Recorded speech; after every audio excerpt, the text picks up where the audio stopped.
चीन और पाकिस्तान की दोस्ती को अक्सर ऑल वेदर फ्रेंडशिप कहा जाता है, लेकिन हाल ही में एक ऐसी घटनाक्रम घटी है जिसने इस रिश्ते की हकीकत को उजागर कर दिया है। पाकिस्तान ने चीन से हाइपरसोनिक मिसाइल और उनकी टेक्नोलॉजी ट्रांसफर की मांग की थी ताकि वो इन्हें खुद अपने देश में बना सके, लेकिन चीन ने ये मांग साफ तौर पर ठुकरा दी है। इसकी सबसे बड़ा कारण है कि एक तो पाकिस्तान के पास पहले से मौजूद चाइनीज हथियारों का भारत के खिलाफ खराब प्रदर्शन, और दूसरा डर ये कि कहीं पाकिस्तान इन एडवांस मिसाइल को पश्चिमी देशों के एक्सपर्ट को न दिखा दे। हाइपरसोनिक मिसाइल ऐसे हथियार होते हैं जो आवाज की गति से 5 गुना तेज गति से उड़ सकते हैं और इनकी फ्लाइट अनप्रेडिक्टेबल होती है, जिससे इन्हें रोकना बेहद मुश्किल हो जाता है। आज के मॉडर्न वॉरफेयर में इन्हें गेम चेंजर माना जाता है। भारत पहले ही अपने हाइपरसोनिक सिस्टम जैसे कि हाइपरसोनिक टेक्नोलॉजी डेमोन्स्ट्रेटर व्हीकल पर काफी आगे बढ़ चुका है, और पाकिस्तान इसी गैप को भरने के लिए चीन से ऐसी टेक्नोलॉजी लेना चाहता था। पाकिस्तान ने इस डील में सिर्फ मिसाइल की सप्लाई ही नहीं मांगी थी, बल्कि वो टेक्नोलॉजी ट्रांसफर भी चाहता था ताकि वो खुद इन मिसाइल का प्रोडक्शन पाकिस्तान में ही कर सके। पाकिस्तान जो हथियारों के लिए पहले भी चीन पर बहुत ज्यादा निर्भर रहा है, चाहे वो फाइटर जेट हों, नेवल शिप्स हों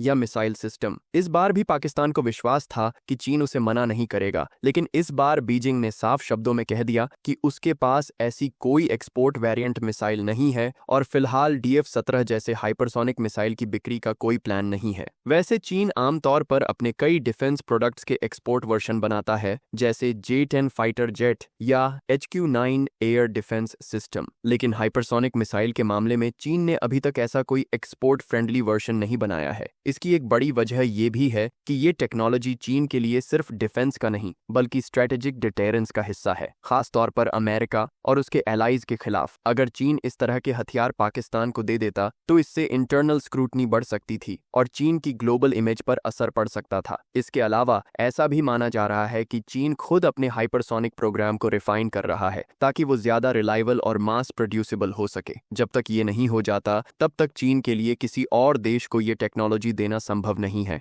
चाहे वो पाकिस्तान जैसा करीबी देश ही क्यों ना हो। इससे एक बात तो साफ हो गई है कि चाइना पाकिस्तान डिफेंस पार्टनरशिप की भी कुछ सीमाएं हैं। CPEC और जॉइंट मिलिट्री एक्सरसाइजेज जैसी पार्टनरशिप के बाद भी जब बात कटिंग एज टेक्नोलॉजी की आती है तो चीन भी अपने हितों को सबसे ऊपर रखता है। ये पाकिस्तान के लिए एक बड़ा झटका है, क्योंकि अब उसे अपनी स्ट्रेटेजिक कैपेबिलिटीज बढ़ाने के लिए या तो खुद स्वदेशी तरीके से काम करना पड़ेगा या किसी और देश की तरफ देखना पड़ेगा। भारत की तरफ देखें तो DRDO ने पिछले कुछ सालों में हाइपरसोनिक टेक्नोलॉजी में अच्छी प्रगति की है। हाइपरसोनिक टेक्नोलॉजी डेमोन्स्ट्रेटर व्हीकल के अलावा भारत फ्यूचरिस्टिक वेपन सिस्टम पर भी काम कर रहा है, और ऐसे में पाकिस्तान की चिंता जायज है। लेकिन बात सिर्फ हथियार खरीदने तक नहीं आती, उसके लिए लंबे समय तक चलने वाला रिसर्च, इनोवेशन और इंफ्रास्ट्रक्चर चाहिए, जो फिलहाल पाकिस्तान के पास नहीं है। इस पूरे घटनाक्रम ने यह भी दिखा दिया है कि दोस्ती चाहे जितनी गहरी हो, जब बात नेशनल इंटरेस्ट और सेंसिटिव टेक्नोलॉजी की आती है तो हर देश पहले अपने स्ट्रेटेजिक गोल्स को ही प्राथमिकता देता है। चीन का ये कदम प्रैक्टिकल भी है और डिप्लोमेटिक भी। वो ना तो अपनी मिलिट्री टेक को लीक होने देना चाहता है और ना ही उस ट्रस्ट को रिस्क में डालना चाहता है जिससे उसकी मिसाइल टेक्नोलॉजी दुनिया की नजरों में क्रेडिबल बनी रहे।